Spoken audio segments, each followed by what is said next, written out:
Selamat malam Bapak, Ibu, serta teman-temanku sekalian. Selamat datang di Bonifacius Haryo Show.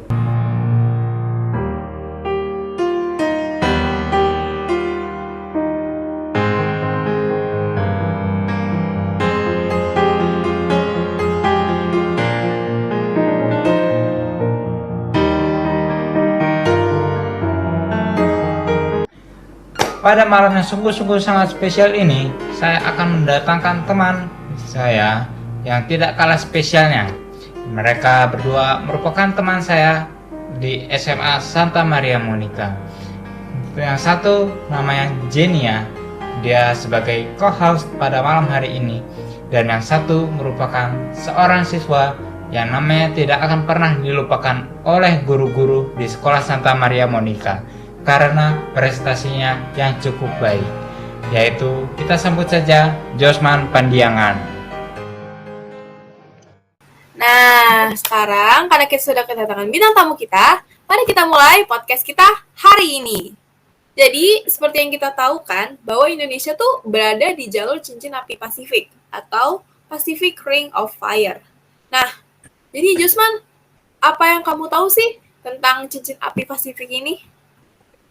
Yang saya tahu tentang cincin api Pasifik itu cincin api Pasifik adalah tempat di mana tiga lempeng tektonik dunia bertemu seperti lempeng Indo sampai Australia, lempeng Eurasia dan lempeng Pasifik.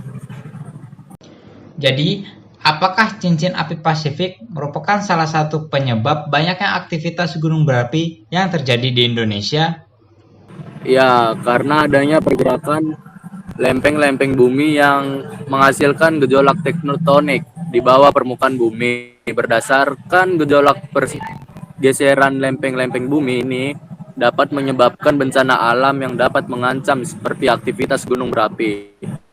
Dalam beberapa kasus, karena adanya aktivitas gunung berapi akan menyebabkan bencana lain, yaitu tsunami. Kita semua tahu bahwa hampir semua hal di dunia ini ada sisi positif dan negatifnya. Jadi Josman, apakah ada sisi positif dari aktivitas gunung berapi atau sisi positif dari cincin api Pasifik? Kalau itu sudah pasti ada. Hasil dari erupsi gunung meletus mengandung berbagai macam logam berharga, seperti emas dan tembaga. Selain itu, sebagian besar dari rangkaian cincin api Pasifik di Indonesia memiliki potensi kekayaan alam berupa bahan pertambangan. Adakah undang-undang yang mengatur tentang pengklasifikasian bahan tambang di Indonesia ini? Menurut saya, undang-undang itu ada, yaitu Undang-Undang Nomor 11 Tahun 1967. 1. Golongan bahan galian strategis atau golongan A. Contohnya itu seperti migas, minyak bumi, batuan aspal, uranium, radium, dan timah. Yang kedua, golongan bagan galian vital atau golongan B. Contohnya seperti emas, seng, intan, dan perak. Dan yang ketiga, golongan bahan galian termasuk A dan B.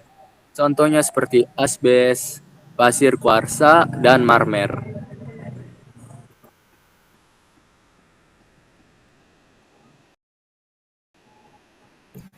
Nah, Kak Josman nih, selain Undang-Undang Nomor 11 Tahun 1967, ada lagi nggak sih yang mengatur tentang usaha pertambangan itu di Indonesia? Menurut saya tuh ada, yaitu berdasarkan Peraturan Pemerintahan Republik Indonesia Nomor 23 Tahun 2010 tentang pelaksanaan kegiatan usaha pertambangan mineral dan batu bara. Dapat dikelompokkan menjadi 5, yaitu mineral radioaktif, diantaranya ada radium, thorium, monasit, dan bahan galian radioaktif lainnya. Mineral logam, diantaranya ada litium, berlium, magnesium, kalium, kalsium, emas, tembaga, perak, bauksit, dan air raksa. mineral, bukan logam. Di antaranya ada intan, pasir, kuarsa, yodium, belerang, fosfat, asbes, mika, gipsum, dan mineral logam lainnya. Batuan, di antaranya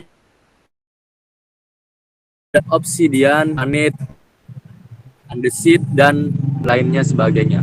Batuan meliputi bitumen, padat, batuan aspal, batu bara, gambut. Oh, berarti ada lagi ya ternyata ya. Oke, jadi lengkap ya, lengkap. Aduh, makasih ya. Indonesia tuh bukan hanya sekedar memiliki banyak kekayaan alam, namun juga ternyata pemerintahnya tuh mempunyai undang-undang untuk mengatur sumber daya alam di Indonesia ini. Betul, betul.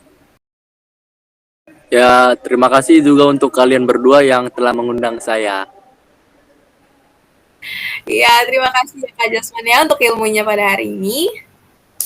Ya, saya izin pamit ya. Oke. Oke, Ya, dadah. asik. Ya.